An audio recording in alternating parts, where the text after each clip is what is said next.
আসি আলাইহিস সালাতু ওয়াস সালাম শেষ পর্যন্ত কি করলেন? অত্যাচারের সম্মুখীন হয়ে গেলেন। জাল্লাদ সামনে হাজির হয়ে গেছে। অধিকাংশ তাফসীর এসেছে, ম্যাক্সিমাম তাফসীরের বর্ণনা হলো সূরা তাহরিমের শেষ আয়াতের দিকে এই তাফসীরটা এসেছে। সেই সময় করলো কি, ইমরাত ফিরাউন আসি আলাইহিস সালাতু ওয়াস সালামের সামনে জল্লাদ হাজির হয়ে গেল। জল্লাদ তার করাতটা হাতের মধ্যে নিয়েছে, মাথায় তার লাগায় দিয়েছে। জল্লাদ যখন মাথায় যখন সেই করাতটা লাগিয়ে দেওয়ার সঙ্গে সঙ্গে আসি আলাইহিস সালাতু ওয়াস সালাম একটা দোয়া করেছেন। সেই দোয়া করেছেন তিনি কত আগে, তিনি হলেন মুসার উম্মত, তার কিতাব হলো তাওরাত। অথচ তার দোয়াটা আল্লাহ রাব্বুল আলামিন কোরআনে কারীমের মধ্যে সূরা তাহরিমের স্থান করে দিয়েছেন। কি দোয়াটা তিনি করেছেন?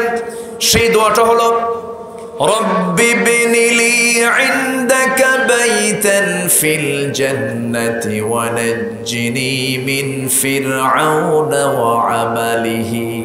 আয় আল্লাহ তাআলা, তুমি আমার জন্য বানিয়ে দাও তোমার কাছে ইনদাকা বাইতান ফিল জান্নাহ।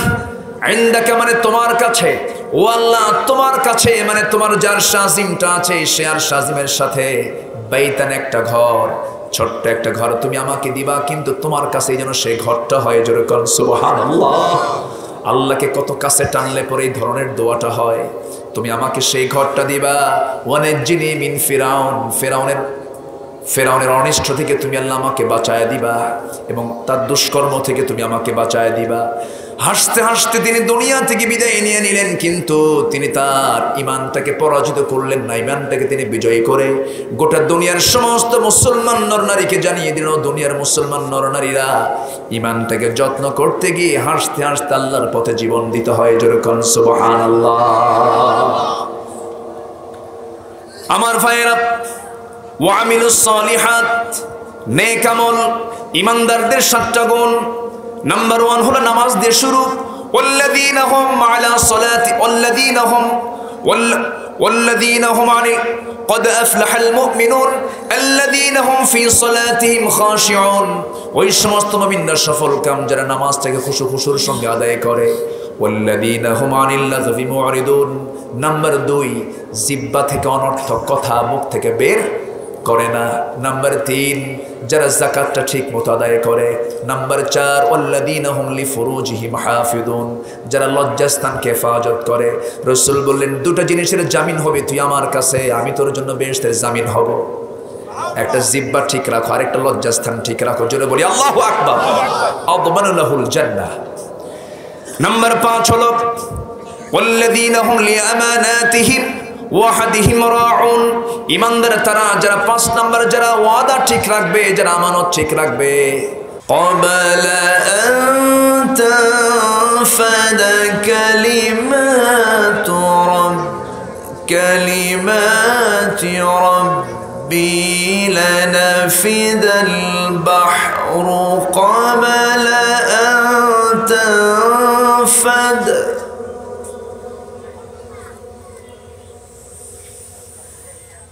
قبل أن تنفد كلمات ربي ولو جئنا بمثله مددا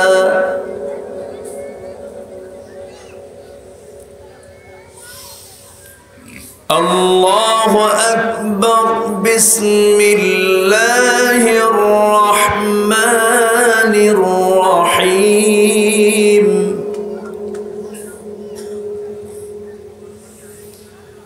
إن الله وملائكته يصلون على النبي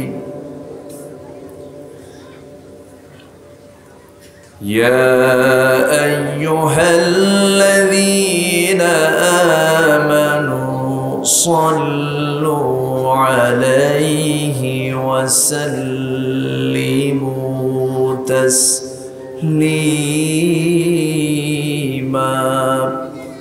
اللهم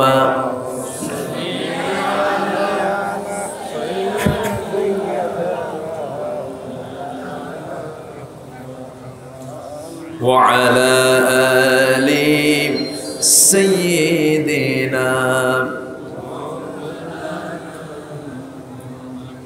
একটু মোহাব্বত দিয়ে নবীর প্রেমে মাতোয়ারা হয়ে জবান খুলে উচ্চ আওয়াজে সবাই বলুন আল্লাহুম্মা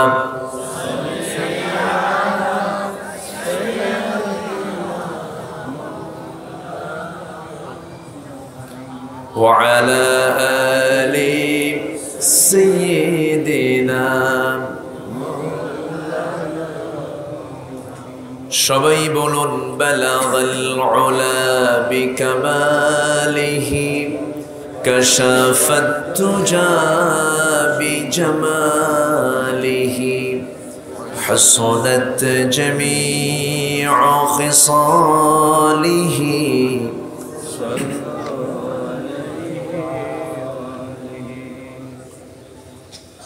চট্টগ্রামের বাঁশখালী উপজেলার সোনোয়া শেখের খিল ইসলামী আল আমিন সংগঠন মাহফিল ইন্তেজামি কমিটি কর্তৃক আয়োজিত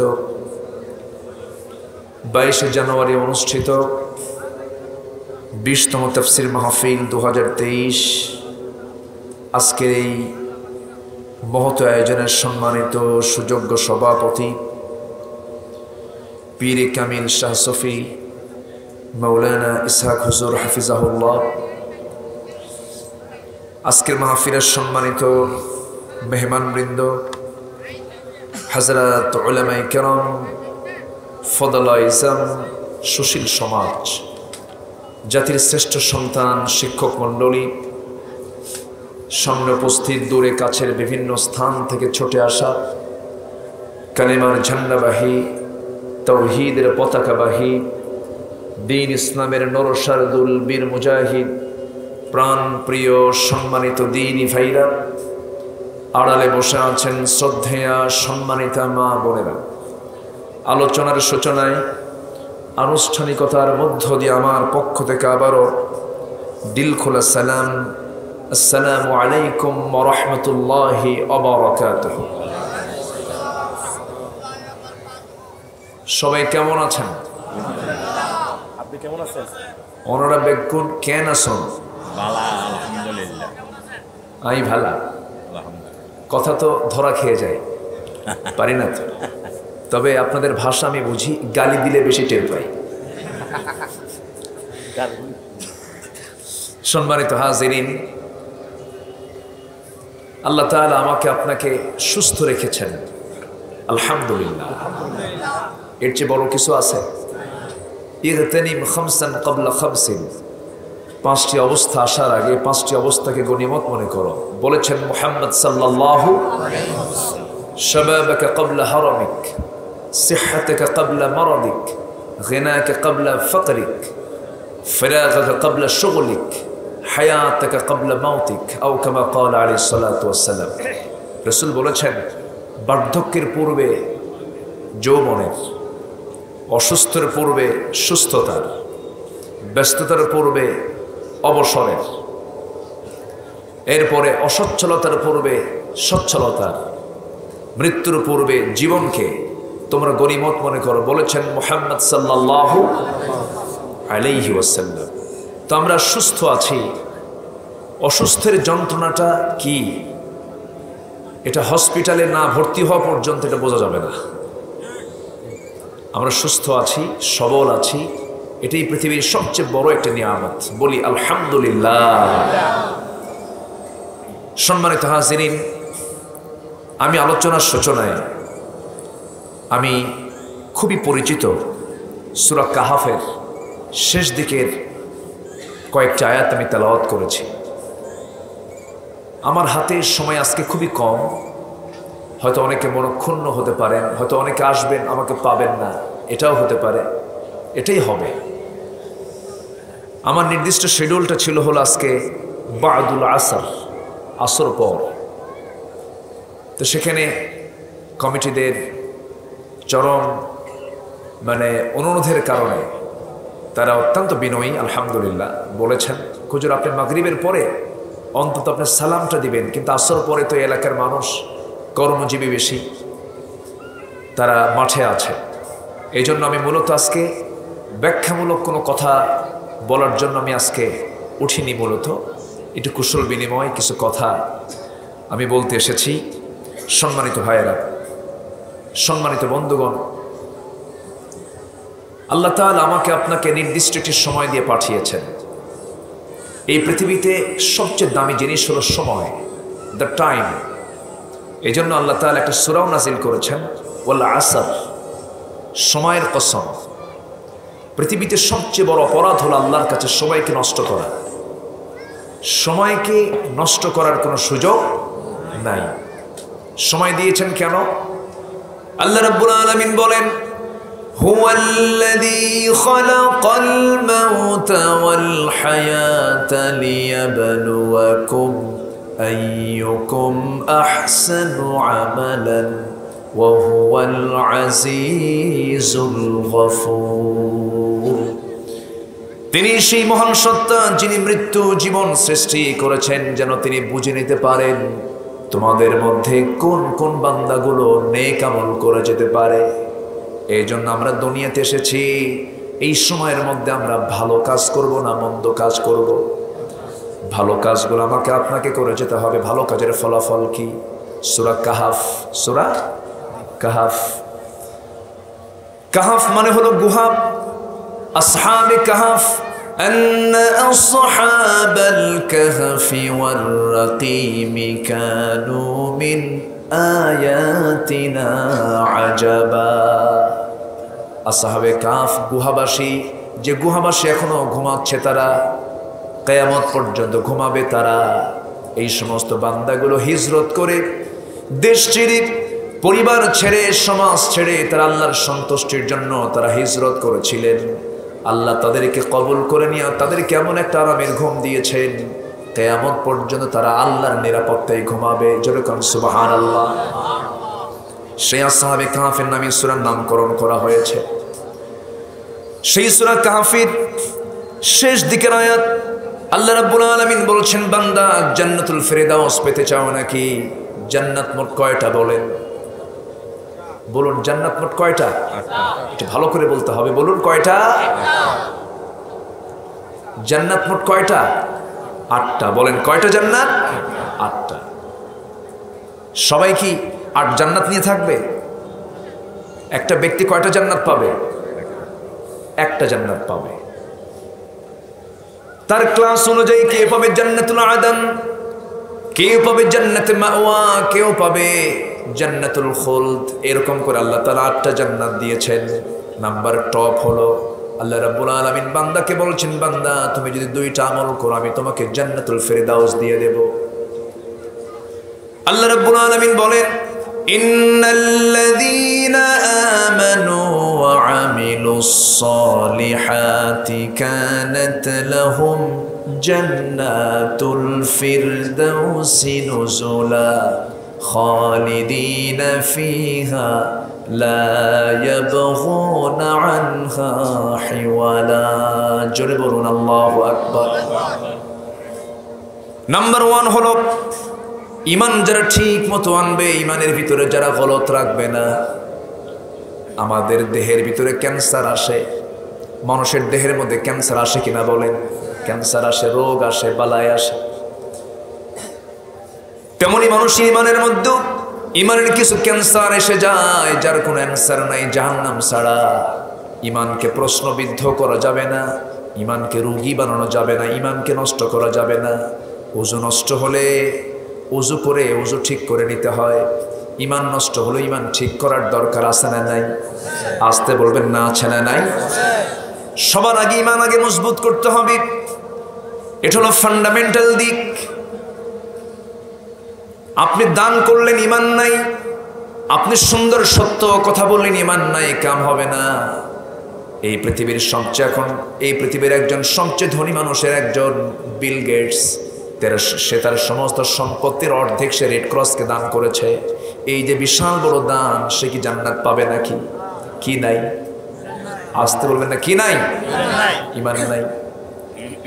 লিওনেল মেসি আর্জেন্টিনার একজন খেলোয়াড়, আমার দেশে মেসির ভক্ত মানুষ আছে না নাই? এখন যদি এখানে হাত তুলতে বলে, হাতও কিছু উঠবে? উঠবে? খুব ভক্ত, জান দিয়া ফেলায়, আছে না? আছে। অথচ মেসির বাচ্চার বয়স হলো 16 বছর, বিয়ে করছে হলো 2 বছর। বিয়ে করছে কয় বছর? 2 বছর, বাচ্চার বয়স 16 বছর। এটা আবার কেমন বিয়া? ওদের কাছ থেকে আমাদের শেখার কিছু আছে? এই লিওনেল মেসি, সে তার অর্জিত সম্পদ থেকে হাজার হাজার স্কুলের জন্য সে টাকা পয়সা খরচ করে, শিক্ষার জন্য টাকা পয়সা খরচ করে। এই যে সে দানগুলো করতেছে, সে তার দানের কোনো ফলাফল আল্লাহর কাছে পাবে না, কারণ তার মধ্যে কি নাই? ঈমানটা নাই। এই জন্য সবার আগে আল্লাহ তাআলা বলছেন 2টা আমল করবা তুমি। একটু কান লাগাবেন। আমরা এখানে বসেছি শুধু শোনার জন্য না আমলের জন্য? বলেন। যদি আমলের জন্য শুনি তাহলে বেশি ওয়াজ লাগে না। আমলের নিয়তে যদি শোনা হয়, ওয়াজ কি বেশি লাগে না? এক সাহাবী এসে রাসূলকে বললেন, ইয়া রাসূলুল্লাহ, আমাকে শুধু একটা আমল শেখাবেন। কয়টা? একটা আমল শেখাবেন, আমি এর চাইতে বেশি আমল করতে পারবো না। একটা ওয়াজ আমাকে শেখায় দেন।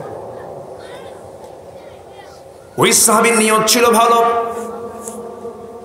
ওই সাহাবী সেটা আমল করবেন। রাসূল বললেন, সাহাবী, আমি তোমাকে একটা আমলই শিখায় দিলাম, শোনো সাহাবী, আজকের থেকে জীবনে আর কোনোদিন মিথ্যা কথা বলবা না। কি বলবা না? মিথ্যা কথা বলবা না। সাহাবী খুব খুশি হয়ে গেছেন, কিন্তু সেই নতুন সাহাবী ইসলাম নতুন গ্রহণ করেছেন। চুরি করা, জেনা করা, মদ খাওয়া, এটা তার অভ্যাস ছিল। নবীর দরবারে সকালে হাজির হয়েছেন। রাসূল বলে ফেলেন, সাহাবী, গত রাতে তুমি কার ঘরে চুরি করতে গেছো? সাহাবীর চোখে পানি চলে আসছে, হুজুর, আজকে থেকে আর জীবনে চুরি করব না। পরের দিন সকালে আসছে, রাসূল বলেন, সাহাবী, গত রাত্রে তুমি কিসের বোতল হাতে নিয়েছো? হুজুর, জীবনের মদের বোতল হাতে নেব না। পরের দিন সকালে গেছেন, রাসূল বলেন, সাহাবী, গত রাত্রে তুমি কোন নারীর সামনে দাঁড়িয়েছিলে? হুজুর, আল্লাহর কসম করে বলি, জীবনের জেনার কাছে যাব না। আমার বন্ধুগণ, একটা মানুষ যদি তার জীবন থেকে একটা আমল, শুধু মিথ্যা কথা ছেড়ে দেয়, সেও না, সে জান্নাতে চলে যাবে। জোরে বলে সুবহানাল্লাহ। এবং সত্য কথা বলার ফলাফলটা কি? ইত্তাকুল্লাহ ওয়া কুলু কওলান সাদীদান ইউসলিহ লাকুম আ'মালাকুম ওয়া ইয়াগফির লাকুম যুনুবাকুম ওয়া মান ইউতি'ইল্লাহা ওয়া রাসূলাহু ফাকাদ ফাযা ফাওজান আযীমা। জোরে বলুন আল্লাহু আকবার। তোমরা সত্য কথা বলবি, জিহ্বাটা কি ঠিক রাখবি।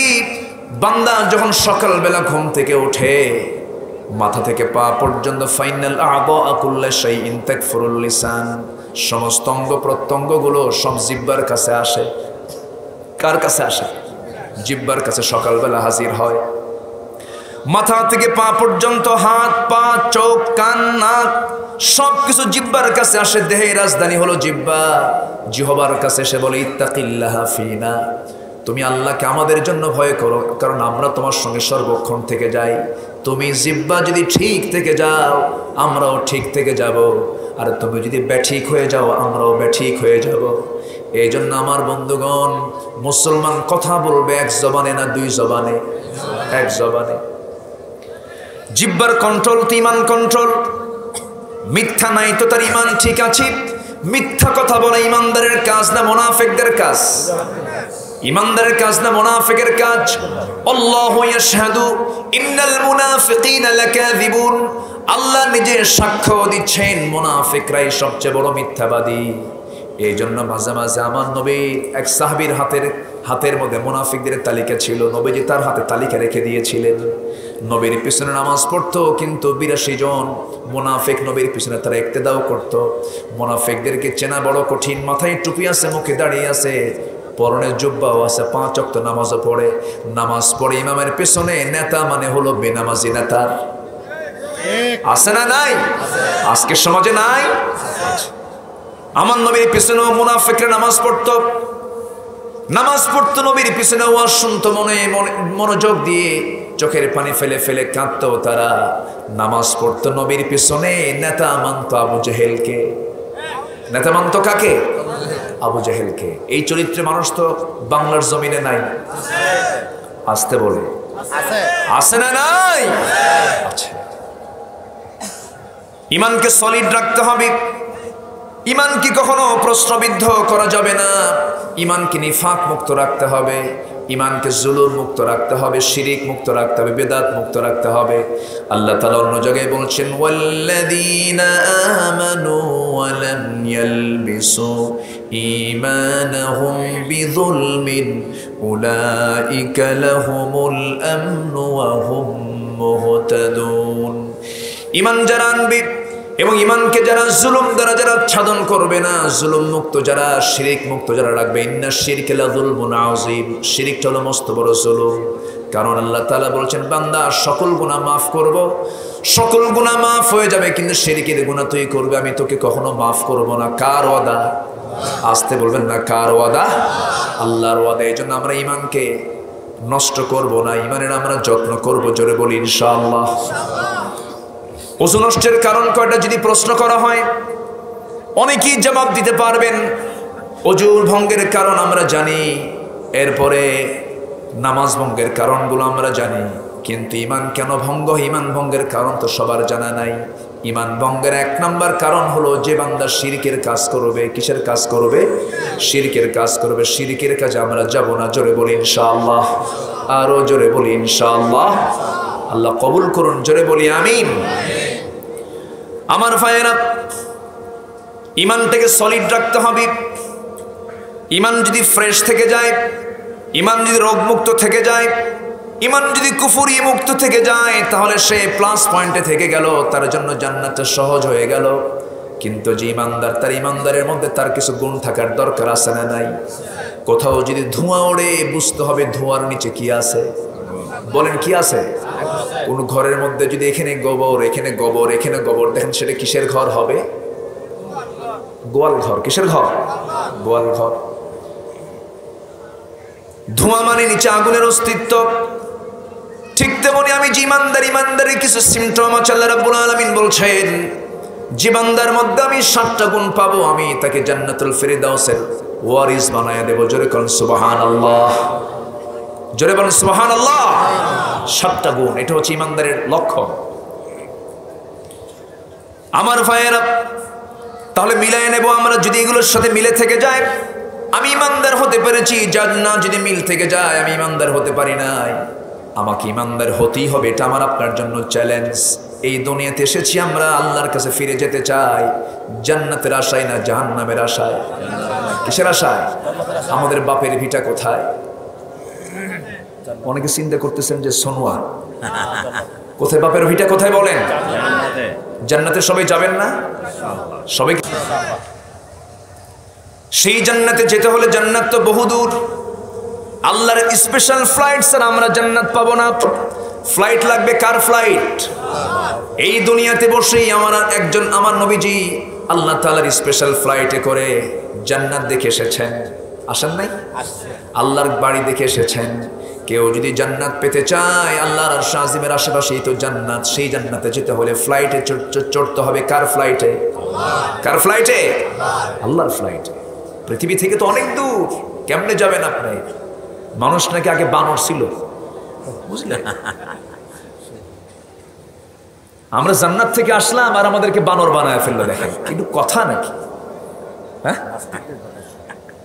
বানরের বংশধরদের কাছ থেকে আদম সন্তানের শিক্ষা নেবার কিছু না, ঠিক কি না? ওরা সব কিসের বংশধর? যতটা বিশ্বাস করে তো ওরা। আমাদের বংশধর বানর না, আমরা একজন নবীর সন্তান। আমরা কিসের সন্তান বলেন? আমরা নবীজাদা। কি আমরা নবীজাদা না? আমাদেরকে অনেকে বলে, অনেক জায়গায় বলে, হুজুর আমি তো অমুক পীরজাদা। পীরের ছেলেই তো পীরজাদা হয়। আমার দেশের সব পীর কি সহি? আস্তে সব পীরকে সহি? আমি কোনো পীরকে খাটো চোখে দেখি না। পীর ভালো, যারা আসল পীর ছিলেন তারা ভালো। নূহের ছেলে কেনান কাফের ছিল, কি আছে না নাই? নবীর ছেলে যদি কাফের হয়, সব পীরের ছেলে পীর হবে, সব পীরজাদা। দুই একটা হারামজাদা নাই? আসতে কন কেন? আছে না নাই? সম্মানিত ভাইয়েরা, তো আমাদেরকে যখন বলে আপনি কি, তোমরা তো পীরজাদা, আমি নবীজাদা। কেন? আমার বাপ নবী ছিল। কি আমরা নবীর সন্তান না? আমাদের বাপ কে? আদম। তিনি কি ছিলেন? প্রথম মানুষ, প্রথম জ্ঞানী, প্রথম মানুষ, প্রথম বিজ্ঞানী, প্রথম মানুষ, সভ্যতার অগ্রনায়ক, প্রথম মানুষ আমার বাপ একজন মহাজ্ঞানী মানুষ। আল্লাহু আকবার বল। ওই সমস্ত শিক্ষা সিলেবাসের মুখে আমরা থুতু মারি। যে শিক্ষা সিলেবাস কোরআনের সঙ্গে তারুজ হয়, কোরআন যেটাকে নেগেটিভ বলবে সেটা আমাদের সিলেবাস হতে পারে না। আমরা আদম সন্তান, আমরা বানর থেকে আসি নাই। ডারউইন মদ খাওয়া মানুষ। ডারউইন কি খাওয়া মানুষ? বিবর্তনবাদের সে থিওরি দিয়েছে।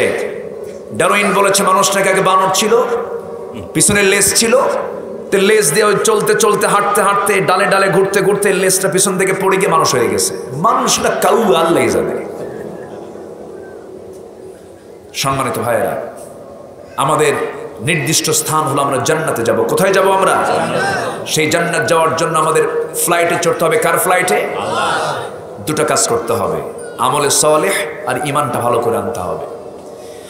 সেই জান্নাতটা কত দূর? মুরব্বী খুব জ্ঞানী মানুষ, আসর থেকে মাগরিব পর্যন্ত কথা বলেছি, খুব ইন্টেলেকচুয়াল, অত্যন্ত সচেতন মানুষ তিনি। আমরা যদি জান্নাত পেতে চাই, আল্লাহর রহমত ছাড়া কি আমরা জান্নাত পাবো নাকি? পাবো না। এখান থেকে জান্নাতটা কত দূর দেখেন, যেখানে বসে আছি ঠিক এখান থেকেই সূর্য এত দূর প্লেটের মতো দেখতে পাই। এই পৃথিবী থেকে সূর্যের দূরত্ব এত দূরে থাকার কারণে আমরা ছোট দেখতে পাচ্ছি। 50 কোটি 10 লক্ষ বর্গ মাইলের এই দুনিয়া, 228টি দেশের এই দুনিয়াকে যদি আপনি 13 লক্ষ দুনিয়া বানান, এরকম একটা সূর্যের সমান হলো। আল্লাহু আকবার বলো। এই সূর্যের চাইতে আবার তারকাগুলো এত বড়। বেটেল জুইস একটা তারকা আছে, যে তারকা সূর্যের চাইতে 33 কোটি গুণ বড়। আল্লাহু আকবার বলেন। একটা গ্যালাক্সির মধ্যে 50 বিলিয়ন করে তারকা আল্লাহ তাআলা রেখে দিয়েছেন। 100 কোটিতে 1 বিলিয়ন। জোরে কোন আল্লাহু আকবার। পৃথিবীর সবচেয়ে নিকটবর্তী তারকা হলো প্রক্সিমা সেন্ট্রাই। প্রক্সিমা সেন্ট্রাই যদি কেউ যেতে চায়, আমরা চাঁদের দেশ সফর করেছি, মঙ্গল গ্রহ সফর করেছি। যদি কেউ চাঁদের দেশ, মঙ্গল গ্রহের মতো যদি কেউ তারকার দেশ যেতে চায়, সবচেয়ে কাছের তারকা হলো প্রক্সিমা সেন্ট্রাই। প্রক্সিমা সেন্ট্রাই যদি কেউ যেতে চায়, বর্তমান দুনিয়ার সবচেয়ে দ্রুতগামী যানবাহন হলো অ্যাপোলো 11 নভোযান, যার গতি হলো পার আওয়ার 39,000 কিলোমিটার। 39,000 কিলোমিটার বেগে যদি কেউ সেই তারকার দেশে যদি রওনা দিয়ে দেয়, তার সময় লেগে যাবে 1,15,000 বছর মাত্র। যাবেন কারা কারা? হাত তুলেন। সম্ভব? আসতে বলে সম্ভব? সম্ভব না। তাহলে এখানে ফ্লাইট লাগবে কার? আসতে কার ফ্লাইট লাগবে? এই তো শুধু আমি তারকার কথা বললাম। আরশ আজিমটা কত দূর? এই আকাশ কত দূর? একটা আকাশ নাই, 7 সামাওয়াত, 7টা আকাশের উপরে হলো আমার আল্লাহ তাআলার আরশ আজিম। আর আল্লাহ তাআলা জান্নাতটা রেখে দিয়েছেন আরশ আজিমের আশেপাশেই। কারণ একজন নারী দুনিয়াতে কাফেরদের দ্বারা আক্রান্ত হয়ে, স্বামীর দ্বারা আক্রান্ত হয়ে শাহাদত বরণ করেছেন। তিনি হচ্ছেন ইমরাত ফিরাউন, আসিয়া আলাইহিস সালাতু ওয়াস সালাম। এই আসিয়া ঈমানটাকে টিকে রাখতে গিয়ে ইন্নাল্লাযীনা আমানু, ঈমানটাকে টিকে রাখতে গিয়ে আসিয়া আলাইহিস সালাতু ওয়াস সালাম পরিবারের দ্বারা আক্রান্ত হলেন, সমাজের দ্বারা আক্রান্ত হলেন, রাষ্ট্রের দ্বারা আক্রান্ত হলেন। ঈমান আনলে পরে পারিবারিক বাধা আসে, সামাজিক বাধা আসে, রাষ্ট্রীয় বাধা আসে, ধনাঢ্য শ্রেণীর বাধা আসে। সকল বাধা আসিয়া আলাইহিস সালাতু ওয়াস সালাম মোকাবেলা করলেন ঈমান নামক শক্তি দিয়া। আসিয়াকে ইমরাত ফিরাউন, সে বলে ফেলল, ফিরাউন বলে ফেলল, আসিয়া শুনলাম তুমি নাকি মুসার দিন গ্রহণ করেছ। সঙ্গে সঙ্গে আসিয়া বলছেন, আমার স্বামী ফিরাউন, আপনি বলতে ভুল করেছেন, মুসার তো দিন না, দিনটা কার? ইন্নাদ দীনা ইনদাল্লাহিল ইসলাম। সঙ্গে সঙ্গে ফিরাউন বলছে, আল্লাহকেও মানি না, মুসাকেও মানি না, এগুলো সব ছেড়ে দাও। আমার এই মিশরের জনপদে আমি ছাড়া কোনো রব, আমি ছাড়া কোনো আইন নাই, আইনদাতা নাই, আমি ছাড়া কোনো বিধানদাতা নাই। আসিয়া বলছে, স্বামী আমি আপনাকে সম্মান করি, রেসপেক্ট করি, তবে একটা কথা আমি আপনাকে বলে দিচ্ছি, ঈমান নামক যে সম্পদটা আমি হাসিল করেছি, হাসতে হাসতে দুনিয়া থেকে বিদায় নেব, কিন্তু ঈমান থেকে এক চুল পরিমাণ নড়ব না। জোরে বলি সুবহানাল্লাহ। ঈমান নামক সম্পদ আমি ছাড়বো না।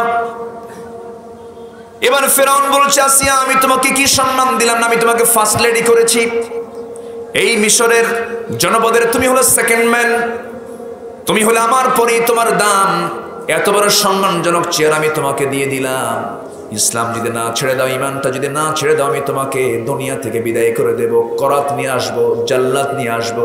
আসিয়া বলছেন, আমার স্বামী, আমি আপনাকে সম্মান রেখেই বলি, আপনি আমার প্রতি অত্যাচার যত বাড়াবেন আমার ইমান তত পাকা হয়ে যাবে।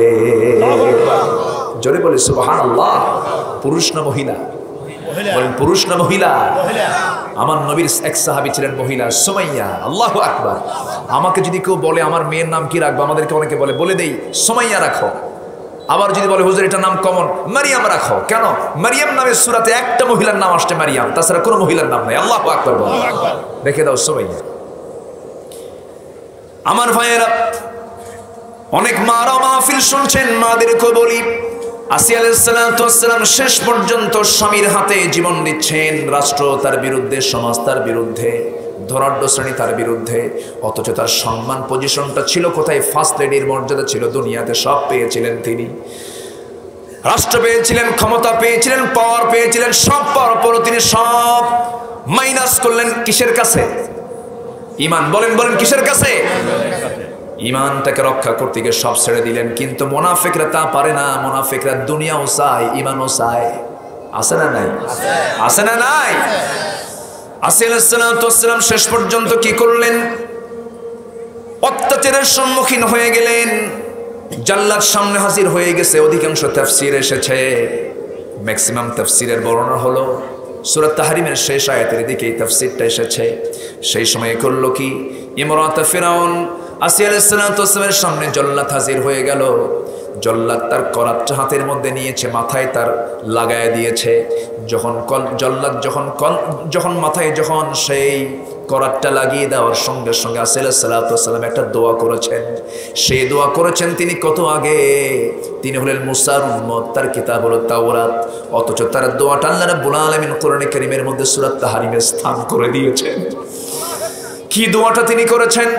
সেই দোয়াটা হলো, রব্বি বিনিলি ইনদাকা বাইতান ফিল জান্নাতি ওয়া নাজ্জিনি মিন ফিরআউনা ওয়া আমালিহি। আয় আল্লাহ তাআলা, তুমি আমার জন্য বানিয়ে দাও তোমার কাছে ইনদাকা বাইতান ফিল জান্নাহ। ইনদাকা মানে তোমার কাছে, ও আল্লাহ তোমার কাছে মানে তোমার যার শাজিমটা আছে, সে আর শাজিমের সাথে বাইতান একটা ঘর, ছোট্ট একটা ঘর তুমি আমাকে দিবা, কিন্তু তোমার কাছেই যেন সেই ঘরটা হয়। জোরে কোন সুবহানাল্লাহ। আল্লাহকে কত কাছে টানলে পরে এই ধরনের দোয়াটা হয়। তুমি আমাকে সেই ঘরটা দিবা।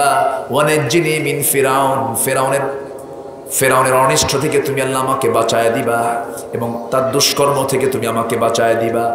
হাসতে হাসতে তিনি দুনিয়া থেকে বিদায় নিয়ে নিলেন, কিন্তু তিনি তার ঈমানটাকে পরাজিত করলেন না। ঈমানটাকে তিনি বিজয়ী করে গোটা দুনিয়ার সমস্ত মুসলমান নরনারীকে জানিয়ে দিল, দুনিয়ার মুসলমান নরনারীরা ঈমানটাকে যত্ন করতে গিয়ে হাসতে হাসতে আল্লাহর পথে জীবন দিতে হয়। যেরকম সুবহানাল্লাহ। আমার ভাইয়েরা, ওয়ামিলুস সালিহাত, নেক আমল, ঈমানদারদের 7টা গুণ। নাম্বার 1 হলো নামাজ দিয়ে শুরু। ওয়াল্লাযীনা হুম আলা সালাতি ওয়াল্লাযীনা হুম আনি قد أفلح المؤمنون الذين هم في صلاتهم خاشعون। ওই সমস্ত মুমিনরা সফল কাম যারা নামাজটাকে খুশুর সঙ্গে আদায় করে। ওয়াল্লাযীনা হুম আনিল লাযবি মুরিদুন। নাম্বার 2, জিহ্বা থেকে অনর্থক কথা মুখ থেকে বের করে না। নাম্বার 3, যারা যাকাতটা ঠিক মতো আদায় করে। নাম্বার 4, ওয়াল্লাযীনা হুম লিফুরুজিহিম হাফিজুন, যারা লজ্জাস্থানকে হেফাজত করে। রাসূল বললেন 2টা জিনিসের জামিন হবে তুই আমার কাছে, আমি তোর জন্য বেহেশতের জামিন হব। একটা জিহ্বা ঠিক রাখো, আরেকটা লজ্জাস্থান ঠিক রাখো। জোরে বলি আল্লাহু আকবার। আদমানু লাহুল জান্নাহ। নাম্বার 5 হলো ওয়াল্লাযীনা হুম লিআমানাতিহিম ওয়াহাদিহিম রাউন। ঈমানদার তারা যারা 5 নাম্বার, যারা ওয়াদা ঠিক রাখবে, যারা আমানত ঠিক রাখবে। আমানত মানে হলো বোনের সম্পদ, ভাই মেরে খায়, আছে না নাই বলেন? বাপ মারা গেছে কত আগে, কিন্তু বাবার সম্পত্তি বোনকে বুঝায় দেয় না, ভাইরা লুটপাট করে খায়। এটা মনে হয় বাঁশখালী নাই? আছে? আমার মায়েরা মনে মনে বলতেছে হুজুর ভালো কিরকম, ওখানে কিছু ভাই বসে আছে, আছে না এরকম ভাই? আছে না নাই? বছরে 2 বার করে দাওয়াত দেয়, বোনকে আসো আমার বাড়িতে বেড়াতে আসো, দাওয়াত খাওয়ায় পাশে বসায় সুন্দর করে বলে বোন অংশ নিলে কিন্তু ধ্বংস হয়। দেখছেন কি তফসির করতেছে, শয়তান থেকে ওহী নাযিল হইছে এরকম। আছে না নাই? বোনের সম্পত্তি মেরে খেয়েছো, তোমাকে জাহান্নাম যেতে হবে। এতিমের মাল মেরে খেয়েছো, জাহান্নাম যেতে হবে। ওয়াল্লাযীনা হুম লিআমানাতিহিম ওয়া আহদিহিম রাউন। ওয়াদা ঠিক রাখতে হবে। আমার দেশে সবচেয়ে ওয়াদা ভঙ্গ করে আর মিথ্যা কথা বলে কারা বলেন তো? বেশি মিথ্যা কথা বলে কারা? হ্যাঁ, মুনাফিক তো বোঝা কঠিন। একটু বহু পেশার লোক আছে, বহু শ্রেণীর লোক আছে। সবচেয়ে মিথ্যা কথা আমরা শুনেছি কাদের কাছ থেকে? যারা সমাজের নেতৃত্ব দেয়, ঠিক কিনা? সম্মানিত ভাইরা, ওয়াদা যারা ঠিক রাখবে না তাদের ঈমান নাই। লা ঈমানা লিমান লা আমানাতা লাহ, লা ঈমানা লিমান লা আহদা লাহ। যারা আহাদ ঠিক নাই, আমানত ঠিক নাই, তার ঈমান নাই, বলেছেন মুহাম্মদ সাল্লাল্লাহু। নামাজ দিয়ে শুরু করেছেন, নামাজ দিয়ে শেষ করেছেন ওয়াল্লাযীনা হুম আলা সালাওয়াতিহিম ইউহাফিজুন। যারা নামাজের যত্ন নেবে, নামাজ যারা সুন্দর করে পড়বে, নামাজের যারা যত্ন নেবে, এই 7টা কাজ যে বান্দার জীবনে থেকে যাবে, আল্লাহ বলছেন এই সমস্ত বান্দাকে আমি আল্লাহ জান্নাতুল ফিরদাউসের ওয়ারিস বানায় দেব। জোরে বলে সুবহানাল্লাহ। জি ভাইজান বসেন। আলহামদুলিল্লাহ, আমার মেহমান চলে আসছেন, বলি আলহামদুলিল্লাহ। নামাজ শুরু হয় কোন আওয়াজ দিয়ে বলেন তো? যখন তাকবীর শুরু করি তখন কি, কোন আওয়াজ দিয়ে? আরো জোরে বলেন, আরো জোরে। সেই আওয়াজটা আছে না, আছে না নাই? আচ্ছা, জন্ম যখন নিয়েছে সে আওয়াজটা, জন্মের সময় সে আওয়াজের মধ্যে আওয়াজটা আছে না নাই? আচ্ছা, তাহলে জন্মে আল্লাহু আকবার, আজানে আল্লাহু আকবার, আকামতে আল্লাহু আকবার, রুকুতে যেতে কি, আরো জোরে, সেজদায় যেতে কি, সেজদা থেকে উঠতে কি। আবার আমি যখন দুনিয়া থেকে বিদায় নেব, আমার সামনে যখন জানাজার সময় হয়ে যাবে, আমার লাশ যখন সামনে রাখা হবে, তখন প্রথম আওয়াজ কি হবে? আল্লাহু আকবার। তাহলে জন্মে, মৃত্যুতে, নামাজে, আজানে সব জায়গায় আল্লাহু আকবার চলবে। সমাজে নারে তাকবীরের স্লোগান দিতে যদি বলা হয় এটা নির্দিষ্ট দলীয় স্লোগান, এটা কি ইমানদারের কথা না মুনাফিকের কথা? ইমানদারের কথা না মুনাফিকের কথা? যারা আল্লাহর নাম নিতে যারা বিতর্ক সৃষ্টি করে, আল্লাহু আকবার তাকবীরকে যারা বিতর্কিত করতে চায়, তাদের চিন্তা বিতর্কিত, ঈমান বিতর্কিত, জন্ম বিতর্কিত মুসলমান। ওদেরকে জানাজা না দিয়া কুকুর, বিড়াল, শিয়ালের মতো দুনিয়া থেকে বিদায় করা দরকার। এ মতের পক্ষে রাজি আছেন কারা কারা? হাত উঁচু করে দেখা।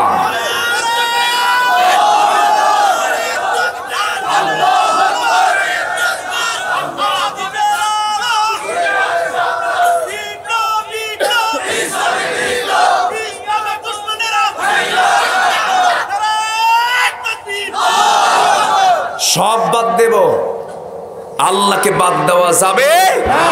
সব ছাড়বো। আমার আশ্রয় স্থল কে? দিন শেষে কে? এখানে ফখরুল্লাহ আশিকি ভাই আছেন, মুরব্বী আছেন, হঠাৎ করে একজনের মৃত্যু হলো, হাজার হাজার মানুষ কিছু করতে পারবেন? সর্বোচ্চ বাঁশখালী উপজেলা স্বাস্থ্য কমপ্লেক্সে একটা ফোন দিয়ে বলবেন অ্যাম্বুলেন্স হাজির করো। অ্যাম্বুলেন্সের লাশটা উঠায় দিয়ে বলবে ড্রাইভারকে, ড্রাইভার বাড়িতে পৌঁছায় দাও। কিন্তু বাড়িতে লাশ নিয়ে যাওয়ার পর আত্মীয় স্বজন কি আমার লাশটা কি ঘরের মধ্যে তুলবে? তুলবেও না। গরম পানি দিয়ে গোসল করায় দিয়া, সব কাপড় খুলে নিয়া, খালি হাতে ফকির বেশে কবরে পাঠায় দেবে। দিন শেষে একমাত্র, কেবলমাত্র, শুধুমাত্র কে? আল্লাহ তাআলা। সম্মানিত ভাইয়েরা, এই জন্য আমরা আল্লাহকে নিয়ে থাকতে চাই, ইমানটাকে মজবুত করব, আমলটাকে আমরা শিরিক মুক্ত, বেদাত মুক্ত রাখবো। আল্লাহ তুমি সবাইকে কবুল করো। আমার ফখরুল আশিকি ভাই তিনি এসেছেন।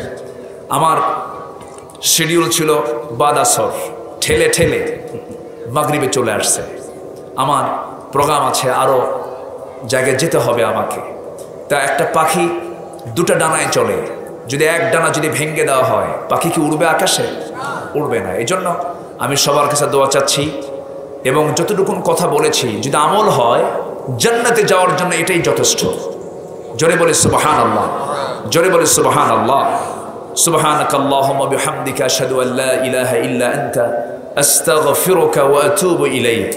আসসালামু আলাইকুম ওয়া রাহমাতুল্লাহি ওয়া বারাকাতুহু।